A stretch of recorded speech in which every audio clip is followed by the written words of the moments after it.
warahmatullahi wabarakatuh. Perkenalkan, nama saya Muhammad Syukri, mahasiswa dari jurusan Tarbiyah dan Keguruan Prodi Pendidikan Agama Islam semester 6. Di sini saya akan mempersembahkan sebuah simulasi pembelajaran atau micro teaching guna memenuhi tugas ujian akhir semester dalam mata perkuliahan praktikum pembelajaran fikih yang diampu oleh dosen Bu Enok Mulyana Pusda SEMPDI. Selamat menyaksikan. Assalamualaikum warahmatullahi wabarakatuh. Waalaikumsalam warahmatullahi wabarakatuh. Alhamdulillah wa syukrulillah wa la hawla wa la quwata illa billah. Amma ba'du.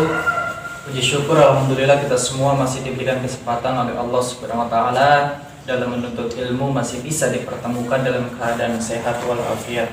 Salat dan salam mudah-mudahan Allah curahkan kepada junjungan kita sang pahlawan revolusioner Islam Nabi besar Muhammad sallallahu alaihi wasallam, yang semoga kita semua termasuk umat yang selalu gemar melaksanakan sunnah-sunnahnya, dan semoga kita semua ini termasuk umat yang kelak mendapat syafaatnya di yaumil akhir nanti. Amin ya rabbal alamin. Baik, sebelum Bapak mengulas pelajaran, ada baiknya biar pertemuan kita ini mendapat ridho dari Allah dan berkah dari Allah, kita bersama-sama membuka dengan membaca doa bersama-sama. Silakan ketua kelas dipimpin. Semua siap, berdoa mulai. Selesai. Gimana anak-anakku kabarnya? Alhamdulillah Pak, sehat Pak. Sehat. Bapak absen dulu ya. Baik Pak. Oke. Ahmad Suhendar. Saya Pak. Renaldi. Hei Pak. Sudawi. Saya Pak. Danu. Saya Pak. Yulita. Saya Pak. Nah, siapa yang nggak masuk hari ini? Epri Pak. Pak. Nah, kenapa dengan Epri? Turnamen PUBG. Turnamen? PUBG. Iya Pak. Turnamen PUBG, Masya Allah. Ya sudah, yang sudah hadir tetap semangat, yang belum hadir kita doakan apapun kepentingannya semoga dilancarkan, barangkali sakit semoga disembuhkan gitu ya.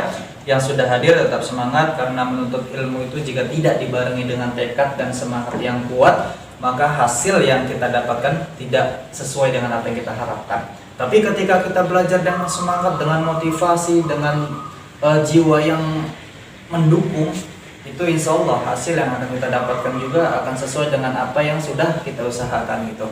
Dan semoga yang paling terpenting adalah apapun yang kita lakukan, apapun yang kita lakukan sekarang ini orientasinya adalah ridha Allah. Apapun yang kita lakukan niatnya karena lillahi ta'ala. Semangat ya. Baik Pak. Oke. Semangat.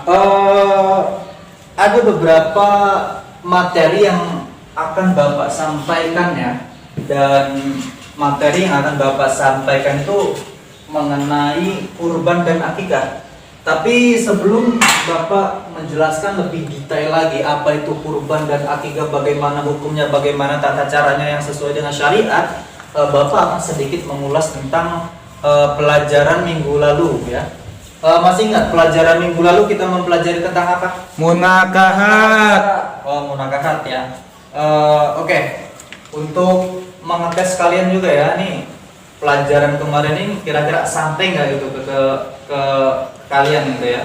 Kalau kalian ingat berarti alhamdulillah itu sampai ya. Tapi kalau nggak ingat, wah itu dipertanyakan. Itu kemarin itu kita belajar lama-lama berjam-jam, kira-kira sampai apa enggak? Aduh, kita tanyakan ini ya. Oke, apa itu yang dimaksud dengan munakahat? Ada yang masih ingat? Pak. Nah, apa Sunda? Munakahat ialah bertemunya dua insan antara laki-laki dan perempuan, kemudian diikatkan dengan ikatan suci ataupun sakral, dan dimana sesuai dengan syariat agama Islam. Betul. Pak. Nah, Pak. ada lagi yang ingin menyampaikan? Coba Renaldi, apa? Jadi secara bahasa Pak, munakahat itu kalau misalkan secara bahasa itu artinya menyatukan dua insan dan dua keluarga itu. Jadi satu ikatan. Nah, bagus. Jadi dua-duanya benar ya. Jadi kalau kita artikan apa sih munakahat? Munakahat itu adalah penyatuan dua insan sesuai dengan syariat. Guna apa? Guna menghindarkan seseorang tadi dari perbuatan zina. Menghindarkan dari mana? Dari fitnah. Nah, sesuai dengan ketentuan-ketentuan yang telah disyariatkan dalam Al-Qur'an gitu ya. Jadi ada beberapa syarat ataupun ketentuan, misalnya rukun dalam pernikahan itu ada berapa gitu. Ada yang masih ingat? Saya Pak, Nah, Soenda.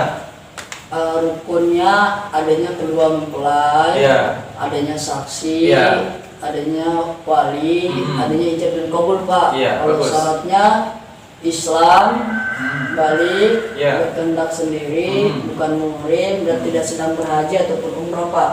Udah Pak. Bagus.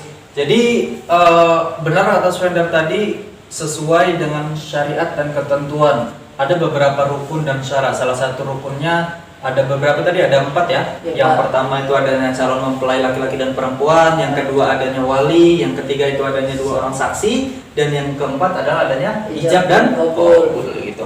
Oke, Bapak rasa cukup ya kita mengulas sedikit mengenai materi yang kita pelajari minggu lalu. Bapak rasa kalian sudah menangkap. Nah, Bapak kali ini akan menerangkan mengenai materi yang akan kita bahas hari ini tentang materi kurban dan akikah. Barangkali kalian bertanya-tanya ya, apa itu kurban dan akikah, bagaimana pelaksanaannya, bagaimana tata caranya yang benar sesuai dengan syariat Islam gitu ya. Oke, sebelum Bapak menjelaskan lebih detail lagi apalagi kurban, apa yang dimaksud dengan kurban dan akikah ini, Bapak akan menayangkan slide tayangan PowerPoint mengenai tentang kurban akikah. Nanti kalian Bapak bagi kelompok menjadi 7 kelompok, masing-masing kelompok itu ada kisaran 5 sampai 6 orang lah. Jadi tolong Soendar dan Renaldi tolong dibagi kelompoknya. Nah, tugas kalian apa? Tugas kalian menyimak dan melihat daripada tayangan slide PowerPoint tadi. Baik, Pak. Lalu mencatat hal-hal penting. Kalau ada pertanyaan-pertanyaan silahkan dicatat.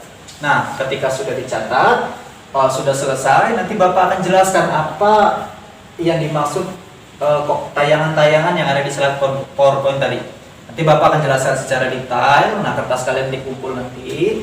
Ketika sudah kumpul pertanyaan, nanti pertanyaan kalian dijawab oleh masing-masing kelompok kalian gitu. Misal kelompok 1 nanti akan dijawab oleh kelompok 2, kelompok 2 akan dijawab oleh kelompok 3 dan seterusnya gitu ya. Paham ya sampai sini ya? Paham Pak. Oke, kita simak bareng-bareng ya tayangan slide PowerPoint ini mengenai tentang kurban dan akikah serta tata cara pelaksanaannya. Oke, kondusif, kita saksikan.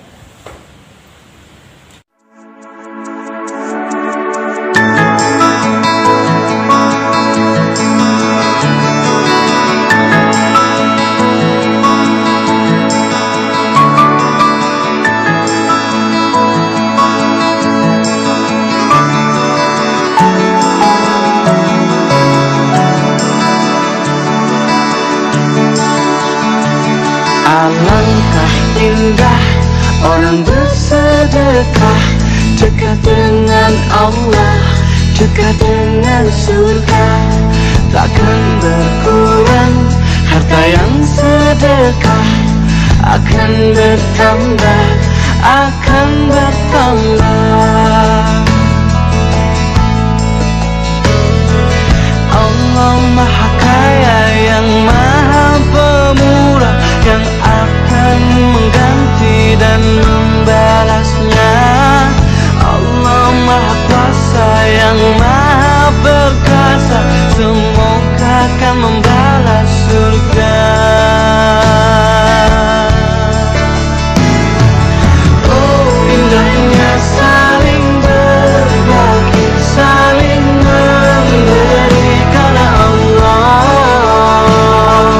Oh, indahnya saling menjaga, saling mengasihi karena Allah.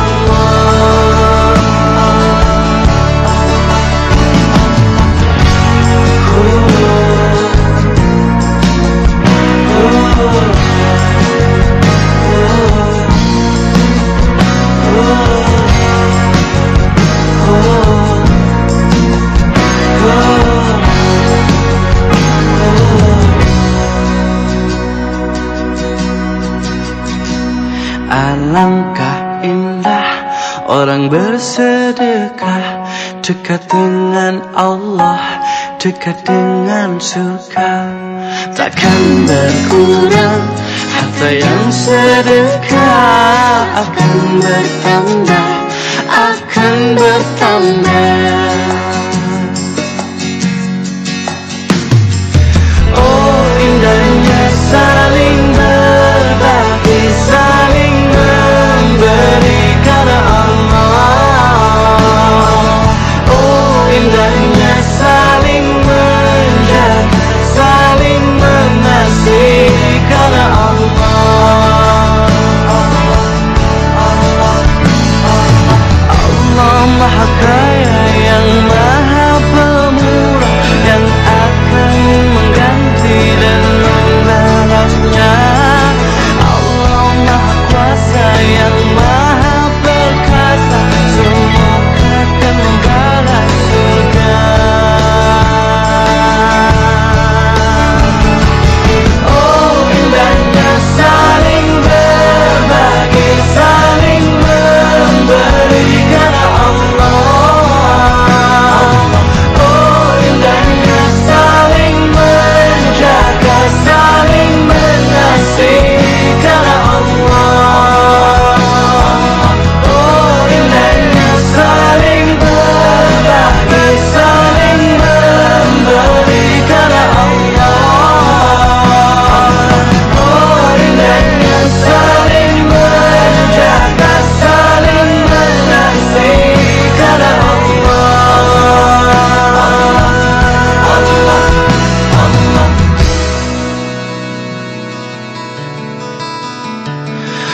Oh indahnya saling berbagi, saling memberi karena Allah. Oke, anak-anak tadi kalian sudah melihat ya tayangan slide PowerPoint mengenai kurban dan akikah, dan tugasnya juga Bapak sudah jelaskan tadi. Sekarang Bapak akan menjelaskan secara detail tayangan-tayangan yang sudah Bapak tampilkan tadi. Jadi kalian tetap menulis ya, mencatat hal-hal penting, dan kalau ada sesuatu yang menjanggal atau menjadi sebuah pertanyaan, catat saya. Nanti ketika Bapak selesai menjelaskan, kita adakan sesi tanya jawab. Ketika sudah sesi tanya jawab, kalian presentasi dan menjawab pertanyaan yang sudah diajukan tadi. Oke. Sebelumnya Bapak akan menjelaskan ya, sebelum kita membahas secara detail apa itu kurban dan akikah dan bagaimana tata cara pelaksanaan sesuai syariat Islamnya, Bapak akan menjelaskan apa sih indikator tujuan pembelajaran kita pada hari ini pada mata pelajaran kurban dan akikah. Yang pertama, peserta didik mampu menjelaskan apa definisi kurban dan akikah. Lalu yang kedua, peserta didik mampu menjelaskan dan mengetahui bagaimana hukum serta dalil kurban dan akikah. Ketiga, peserta didik mampu menjelaskan bagaimana syarat-syarat binatang-binatang atau hewan yang boleh digunakan untuk kurban dan akikah. Yang keempat itu, peserta didik memahami bagaimana kapan waktu pelaksanaan eksekusinya gitu, memahami hikmah-hikmah daripada kurban dan akikah, dan mampu membedakan bagaimana kurban dan bagaimana akikah. Seperti itu. Jadi ke arah mana tujuan pembelajaran kita ini harus jelas ya. Jadi kita tidak bisa asal-asal saja belajar, harus ada tujuan dan esensinya. Baik, Bapak akan menerangkan terlebih dahulu mengenai kurban ya, satu-satu. Nanti kalau kurban sudah Bapak terangkan, baru kita menjelaskan tentang akikah. Oke. Kurban dari segi pengertian. Sebelumnya kan kalian itu udah pernah ya, kalau Idul Adha itu biasanya kan tradisi umat Islam itu menjalankan syariat, itu berkurban bagi orang yang mampu gitu kan. Nah, menurut kalian apa sih yang kalian ketahui tentang kurban itu? Saya Pak. Nah, Suenda. Kurban itu proses pembelian hewan ternak Pak. Penyembelihan hewan ternak. Iya. Ada lagi? Yang dilaksanakan waktu hari raya Idul Adha. Nah, Idul Adha. Ada lagi? Yang lain? Renaldi? Kurban itu sebuah ibadah yang diperkenalkan oleh Nabi Ibrahim gitu Pak. Nah, ibadah yang diperkenalkan oleh Nabi Ibrahim dan Nabi Ismail. Nabi Ibrahim dan Ismail ya. Ismail. Oke. Jadi semuanya benar. Jadi kurban itu kalau dilihat dari segi pengertian adalah penyembelihan hewan ternak yang dilaksanakan pada hari raya Idul Adha, yang biasa kita kenal dengan hari-hari tasyrik ya. Hari-hari tasyrik itu ada 4 hari. Tanggal 10, 11, 12, 13 Zulhijjah. Zulhijjah. Nah, dilaksanakan pada tanggal 10, 11, 12, 13 Zulhijjah sebagai bentuk perintah daripada Allah Subhanahu wa taala, dan kita sebagai hamba adalah menjalankan syariat dalam Islam. Nah, ibadah kurban ini semata-mata kita lakukan untuk menjalankan apa yang telah diperintahkan oleh Allah. Dan memang sudah ada ketentuan-ketentuannya yang sudah ditentukan dalam syariat Islam. Nah, mengenai hukum ataupun dasarnya, hukum, bagaimana sih Pak hukum kurban itu? Hukum dan dalil ya.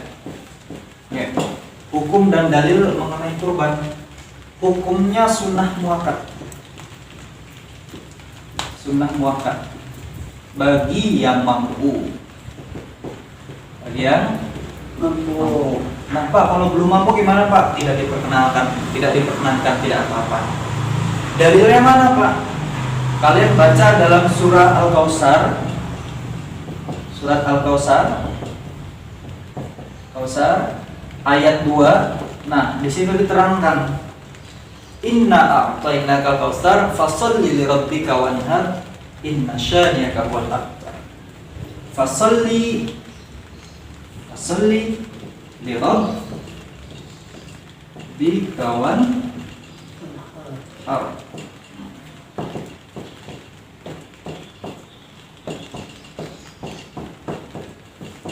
Nah, ayat kedua. Fasholli lirabbika wanhar. Maka ketika kita diberi nikmat oleh Allah, maka laksanakanlah sholat karena Tuhanmu dan berkurbanlah. Wanhar, berkurbanlah. Nah, oh ya, sebagai tambahan ya, karena Bapak juga bukan hanya sekedar menilai kognitifnya saja, melainkan Bapak juga nanti akan menilai hafalan kalian mengenai dalil-dalil tentang kurban akikah. Jadi tolong dihafalkan surat Al-Kautsar ini ya. Nanti ada pula hadis mengenai akikah juga, itu dihafalkan. Karena itu nanti akan menjadi nilai tambahan buat kalian semua dalam ranah KI 4-nya ya, dalam ranah praktek kita gitu. Nah, sesuai dengan ketentuan tajwid tentunya. Misalnya nanti ketemu hak itu hukumnya apa, misalnya izhar jelas, nanti Bapak tanyakan juga itu ya, beserta arti-artinya. Baik Pak. Jadi sudah jelas ya, hukum dalilnya. Hukumnya sunnah muakkad bagi yang mampu, kalau yang tidak mampu ya belum diperkenankan. Dan dalilnya apa? Dalam surat Al-Kautsar ayat 2, fasholli lirabbika wanhar. Maka ketika kita diberi nikmat oleh Allah, maka tunaikanlah salat karena Allah dan berkurbanlah gitu ya. Oke. Paham sampai sini? Paham Pak. Kita lanjut ke poin yang keempat, yakni mengenai tentang syarat ataupun ketentuan-ketentuan hewan yang akan dikurbankannya. Syarat hewan yang akan dikurbankan.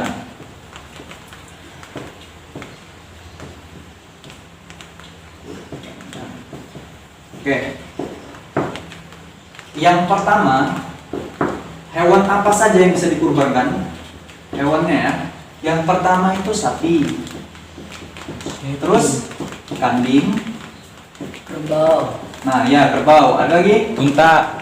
Oh iya benar, unta. Ada lagi? Ayam Pak. Oh, ayam belum bisa. Oh. Ayam, Gitu. ayam. Ada lagi sejenis kambing, misalnya biri-biri, Domba. domba ya. Ada lagi? Biri-biri saya. Dan lain-lain ya. Oke. Jadi jenis hewan yang bisa kita kurbankan itu berupa apa Pak? Sapi, kambing, kerbau, unta, biri-biri, domba. Nah itu bisa dikurbankan. Ayam Pak bisa nggak Pak? Nggak bisa. Gitu ya. Karena sudah ketentuan daripada syariatnya, sapi, kambing, kerbau, unta, biri-biri, domba dan lain-lain. Ya. Nah, sekarang sifat fisik hewannya. Sifat fisiknya. Sifat fisik hewannya seperti apa, Pak? Sehat. Sehat. Ada lagi? Nggak cacat, Pak. Tidak cacat. Ada lagi? Berakal. Hah? Apa berakal? Hewan tidak berakal, Nak. Mereka hanya dikaruniai otak tapi tidak bisa berakal, itu hewan itu. Itu yang membedakan antara manusia dengan hewan. Oh, itu saksi bukan? Sehat, tidak cacat, tidak terlalu tua. Terlalu tua. Jadi ada usia yang sesuai dengan ketentuan gitu. Sehat artinya di sini binatang yang tidak sakit-sakitan. Kira-kira Pak, binatang misalnya sapi lagi sakit boleh dikurban Kak? Nggak bisa. Harus sehat gitu. Lah, terus yang kedua tidak cacat. Misalnya tanduknya patah sebelah itu nggak boleh. Misalnya kakinya pincang sebelah nggak boleh. Misalnya matanya buta nggak boleh itu dipakai untuk kurban. Jadi harus sehat dan tidak cacat. Yang ketiga apa? Tidak terlalu tua. Maksudnya sapi, kambing, kerbau, unta, biri-biri, domba dan hewan-hewan yang bisa dikorbankan itu harus dengan sesuai ketentuan usia-usia yang sudah mencapai pada waktunya sesuai dengan ketentuan Islam. Tidak terlalu muda, tidak pula terlalu tua. Jangan pas baru lahir minta dikorbanin gitu kan karena saking pengen berkurban banget gitu kan. Apalagi pas sudah sepuh misalnya sapinya udah tua bener gitu minta dikorbanin, nah itu nggak bisa juga, nggak sesuai dengan ketentuan syariat.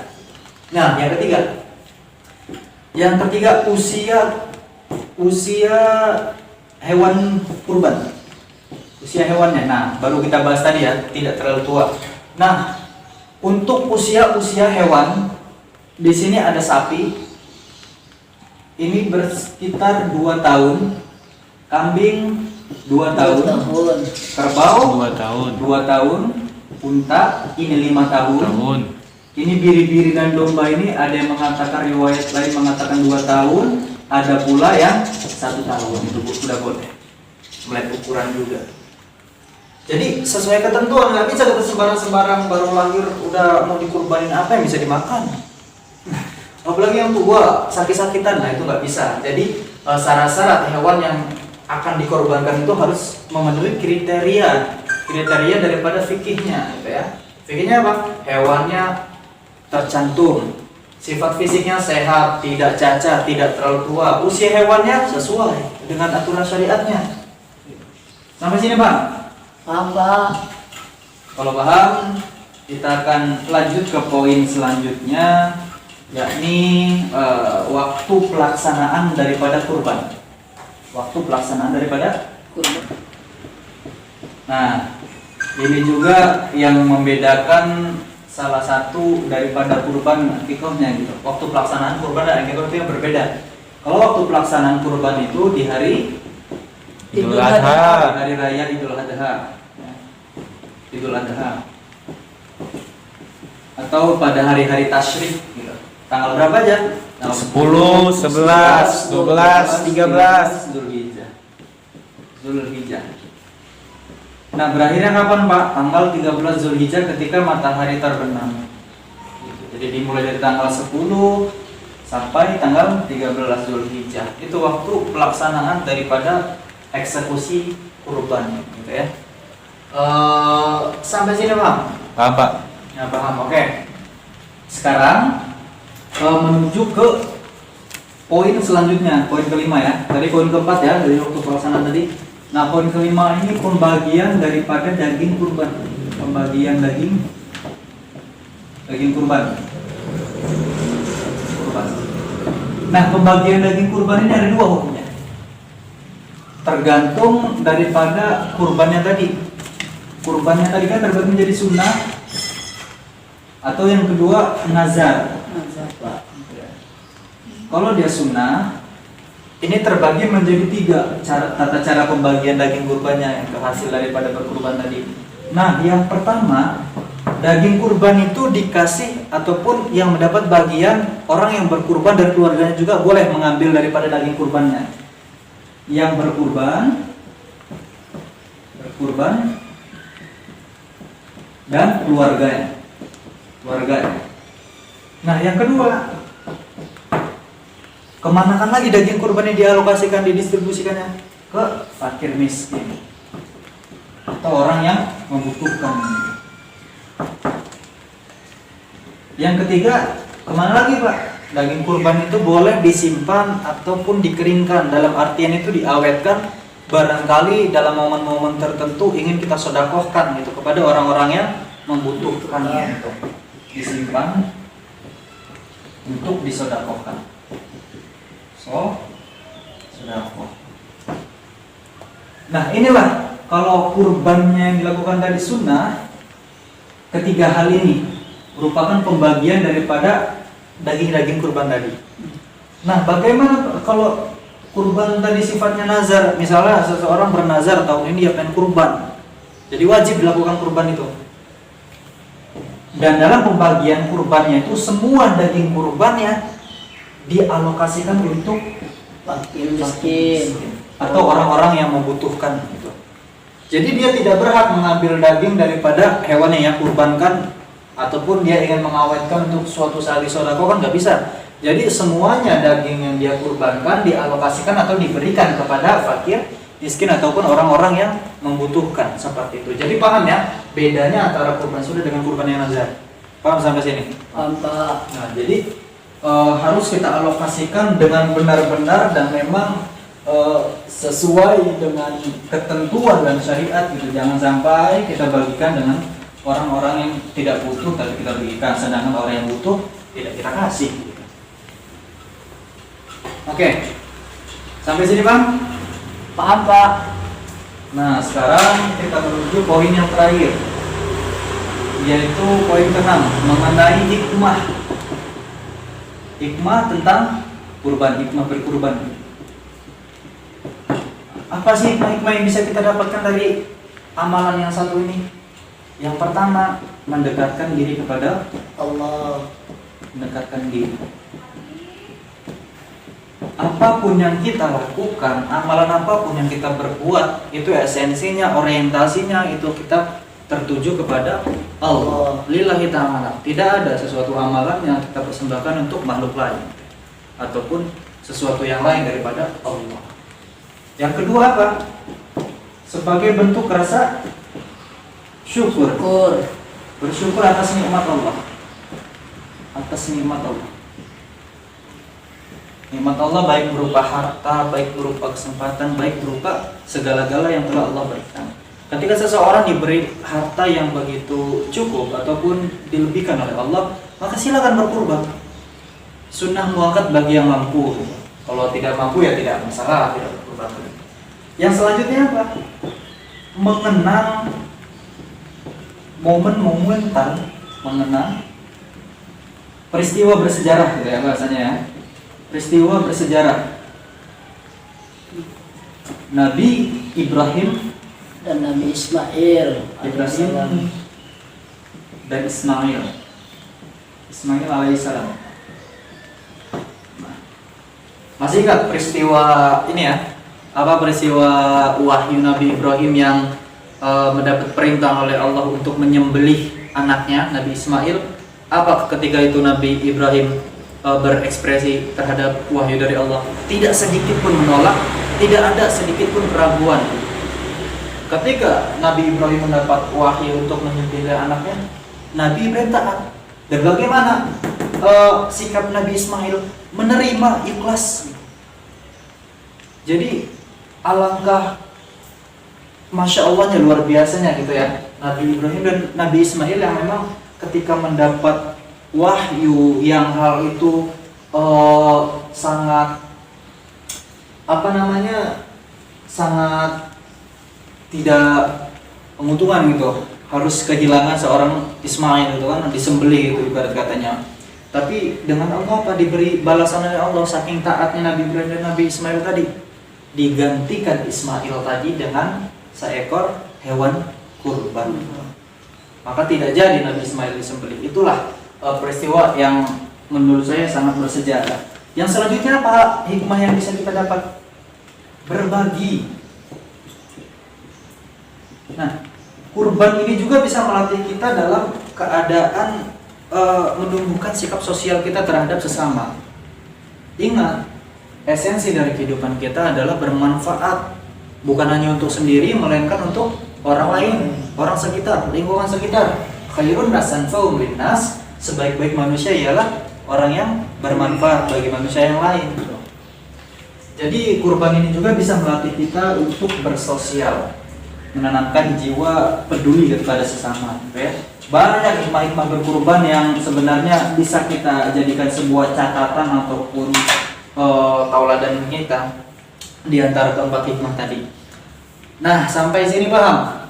Paham, Pak. Oke, kalau paham, Bapak akan teruskan ke materi selanjutnya mengenai akikah ya. Nanti dari situ kalian bisa membedakan tuh apa perbedaan kurban dan akikah. Nah, sekarang Bapak akan menjelaskan tentang akikah. Pengertiannya dulu. Pengertian akikah. Oke, ada yang tahu apa itu akikah? Cukuran bayi, Pak. Cukuran bayi. Iya. Terus apa lagi? Ada Renaldi? Pemberian nama. Pemberian nama. Nah, kita gabungkan semua. Semuanya benar ya. Jadi pengertian akikah adalah penyembelihan hewan ternak pada hari ke-7 setelah kelahiran Bayi. bayi. Setelah kelahiran bayi ataupun anak. Bayi atau anak. Bertepatan dengan pemberian nama, bertepatan dengan pemberian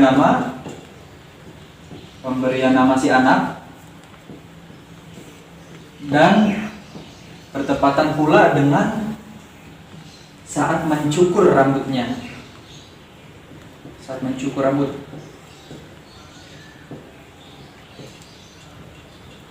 Esensinya apa? Untuk mendekatkan diri kepada Allah. Mendekatkan diri kepada Allah. Nah ini, jadi pengertiannya apa Pak? Penyembelihan hewan ternak pada hari ke-7 setelah kelahiran bayi atau kelahiran si anak, bertepatan pula dengan pemberian nama dan saat mencukur rambut si anak. Untuk apa? Untuk mendekatkan diri kepada Allah. Allah. Itu pengertiannya. Lalu Pak, hukum dan dalilnya apa Pak? Nah hukum dalilnya, oke, poin kedua ya, hukumnya dan dalil. Hukum dan dalilnya, hukumnya sunnah muakkad bagi yang dikaruniai anak, oleh Allah Subhanahu Wa Taala. Dalilnya apa? Ada sebuah riwayat hadis yang mengatakan, hadis yang diriwayatkan oleh Ahmad, dalam redaksi hadis itu dikatakan ketika seseorang diberi nikmat berupa kelahiran seorang anak, maka sedekahkanlah hewan ternak untuk anak laki-laki sebanyak 2 ekor kambing, untuk anak perempuan sebanyak 1 ekor kambing. Hadis riwayat Ahmad. Nah itu dalil dan hukumnya, sunnah muakkad dan hadis riwayat Ahmad tadi. Nah Pak, bagaimana sih Pak syarat ketentuan hewan-hewan yang bisa kita gunakan untuk akikah ini? Apa sih yang membedakan hewan akikah dengan hewan kurban itu Pak? Nah, kita jelaskan ya. Jadi untuk syarat hewan yang dipakai untuk akikah,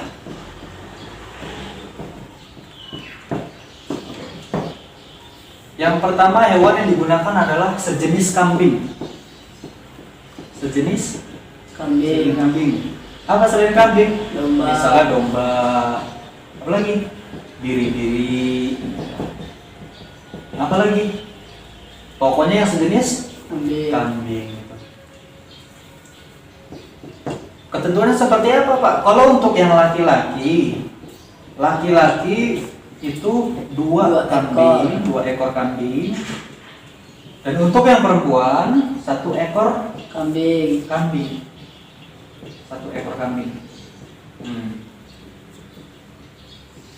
Jadi ini kalian bisa membedakan tuh. Kalau kurban kan hewannya bisa sapi, bisa kerbau, bisa unta, bisa kambing, bisa biri-biri dan lain sebagainya. Tapi kalau akikah itu sejenis kambing saja. Domba boleh, biri-biri boleh, karena dia sejenis kambing. Dan kalau akikah itu dia dibedakan. Kalau laki-laki itu 2 kambing, kalau perempuan 1 Kambing. Nah, itu yang membedakan dengan kurban salah satunya. Oh. Pak, mengenai sifat ciri-ciri fisiknya sama nggak Pak dengan kurban? Sama. Masih ingat kan sifat ciri-ciri fisiknya? Masih Pak. Misalnya tidak cacat, tidak sakit, tidak terlalu Wah. tua, tidak terlalu tua. Nah ini. Jadi kalau ciri-ciri fisik si hewan ternak yang harus diakikahkan itu seperti apa? Sama gitu. Ciri-cirinya seperti hewan yang akan dikurbankan gitu. Jadi sejenis kambing, laki-laki 2 kambing, perempuan 1 kambing, tidak cacat, tidak sakit, tidak terlalu tua. Masih ingat ya kalau kambing ini harus berumur berapa? 2 tahun. 2 tahun. Sampai sini Bang.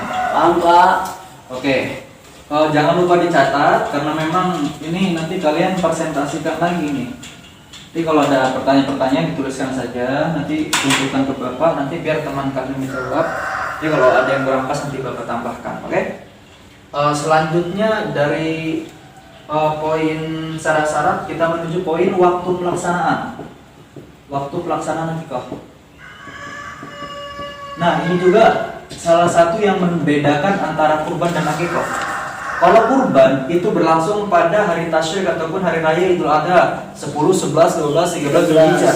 Tapi kalau akikah itu bisa kapan saja. Kalau definisi secara umumnya bisa kapan saja sejak seorang anak itu dilahirkan sampai diwafatkan. Tapi lebih diutamakan lagi, lebih dianjurkan lagi oleh Rasulullah SAW itu pada hari ke-7.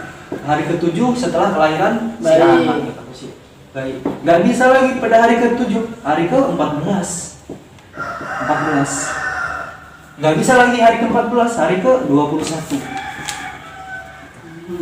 Paham? Paham Pak. Masih gak bisa lagi hari ke-21 sampai kapanpun gitu ya, bisa diakikahkan. Sunnah muakkad bagi yang dikaruniai oleh anak, bagi yang diamani oleh Allah berupa anak. Oke, untuk pembagian daging akikah. Pembagian daging akikah yang membedakan antara kurban dengan akikah adalah kalau kurban itu kan kita membagikannya dalam keadaan mentah ya. Tapi kalau akikah itu dia dalam keadaan sudah masak, sudah matang gitu. Jadi kita mengundang kerabat-kerabat atau orang-orang yang membutuhkan gitu. Nah ini kadang salahnya kita itu seperti ini. Kita mengundang-undang, istilahnya kan sesuatu yang diutamakan dalam pembagian daging akikah ini adalah orang yang membutuhkan benar gitu.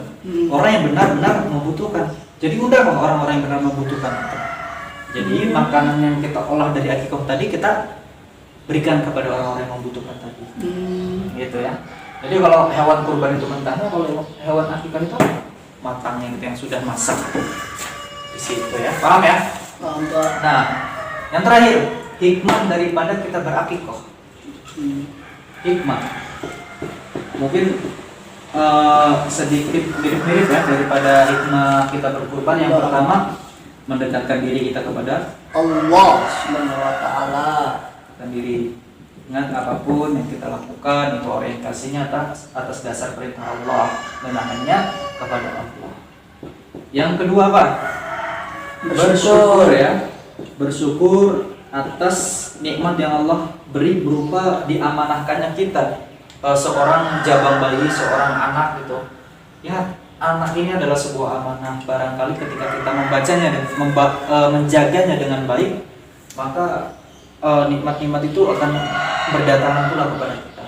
Tapi ketika kita tidak menjaganya dengan baik, maka azab-azab Allah itu akan mendatangi kita. Jadi banyak-banyak bersyukur, ungkapan rasa terima kasih kita kepada Allah. Yang ketiga apa? Berbagi. Selain kurban, akikah pun mengajarkan kita, menumbuhkan kita berjiwa sosial. Mengajak kerabat-kerabat bersilaturahmi di rumah kita, berbagi ya dengan nikmat yang kita punya. Nah ini dapat menumbuhkan jiwa sosial kita. Yang keempat apa lagi? Ibadah Pak. Nah, ibadah ya. Ibadah. Jadi hampir sama saya poin awal ya.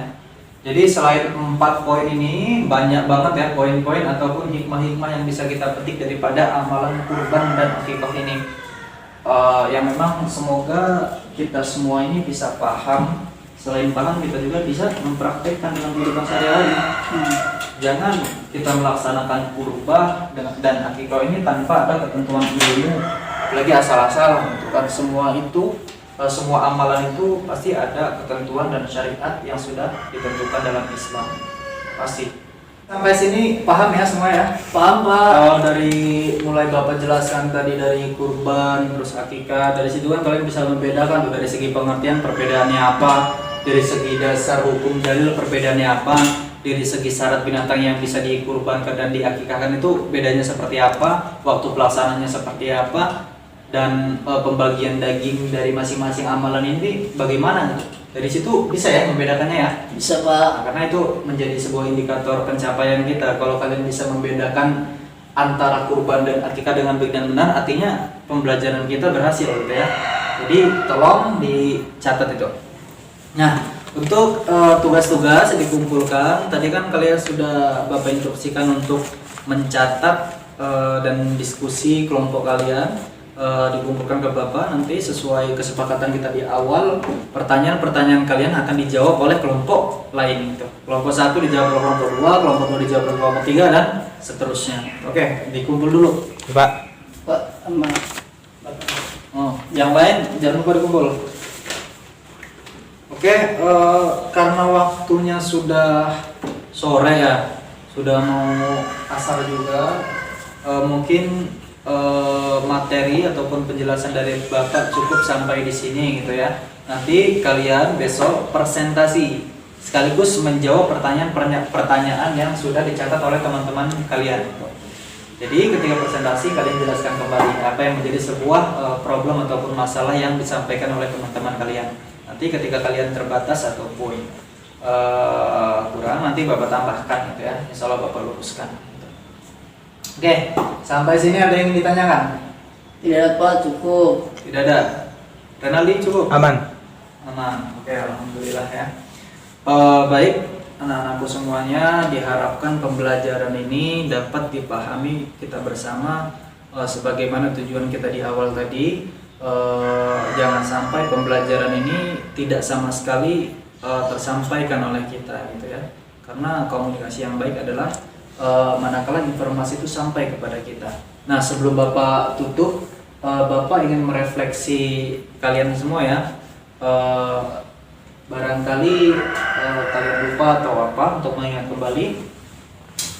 Tadi perbedaan kurban dan akikah dari segi pelaksanaannya bagaimana? Coba Suendar jelaskan. Kalau kurban seperti apa, kalau akikah seperti apa? Ya, kalau kurban itu dilaksanakannya pada hari raya Idul Adha, yaitu tanggal 10, 11, 12, 13 Dzulhijjah. Ya. Dan itu disebut dalam agama Islam ialah hari tasyrik. Hari tasyrik. Ya. Kalau akikah dilaksanakannya pada hari ke-7 setelah dilahirkannya seorang bayi. Bisa juga dilaksanakan pada tanggal ke-14 Ya. harinya, ke-21, dan kalau tidak sanggup bisa sampai kapan saja. Nah, bagus. Jadi menangkap ya tadi apa yang Bapak sampaikan. Untuk Renaldi, coba jelaskan apa perbedaan kurban dan akikah dari segi pengertian. Kalau misalkan kurban itu dari pengertiannya untuk hari raya gitu Ya. Pak. Usaha akikah Menyembelih hewan menyembelih ternak di hari raya. Ya. Kalau misalkan akikah itu lebih kepada untuk bersyukur gitu atas lahirnya seorang anak. Oh ya, bisa diterima. Oke. Jadi kalau kurban itu penyembelihan hewan ternak yang kita lakukan di hari raya Idul Adha ataupun hari tasyrik ya, sebagai wujud bentuk ibadah kita kepada Allah. Kalau akikah itu penyembelihan hewan ternak di hari ke-7 setelah kelahiran seorang anak, ataupun hari ke-14 ataupun hari ke-21 sebagai wujud ibadah kita kepada Allah Subhanahu wa taala. Tentunya dua-duanya merupakan ungkapan rasa syukur kita ya atas nikmat yang Allah berikan kepada kita. Jadi baik, saya rasa cukup ya untuk pembelajaran kali ini. Dan jangan lupa tugas-tugas kalian minggu depan kita akan presentasi kelompok-kelompok dari kelompok 1 sampai kelompok 7. Jangan lupa disiapkan jawaban-jawabannya. Bapak cukupkan sampai sini. Insya Allah ya, ke depan kita lanjutkan. Hari apa lagi kita ketemu nanti? Senin depan Pak. Senin depan ya? Iya. Oke. Jam pertama ya? Iya Pak. Oke, jam pertama. Oke. Mungkin itu yang bisa Bapak sampaikan, kurang lebihnya Bapak mohon maaf kalau ada perkataan ataupun tingkah laku Bapak dalam penyampaian materi agak kurang jelas ataupun dalam tutur kata kurang baik, mau dimaafkan. Kepada Allah Bapak pun Bapak akhiri. Sebelum Bapak akhiri, ada baiknya kita berdoa terlebih dahulu ya. Oke, dipimpin oleh ketua kelasnya. Berdoa mulai. Selesai. Oke, sama-sama kita tutup dengan membaca hamdalah. Alhamdulillahirabbil alamin. Amin. Allahumma afiqillahu min thariq. Wassalamualaikum warahmatullahi wabarakatuh. Waalaikumsalam.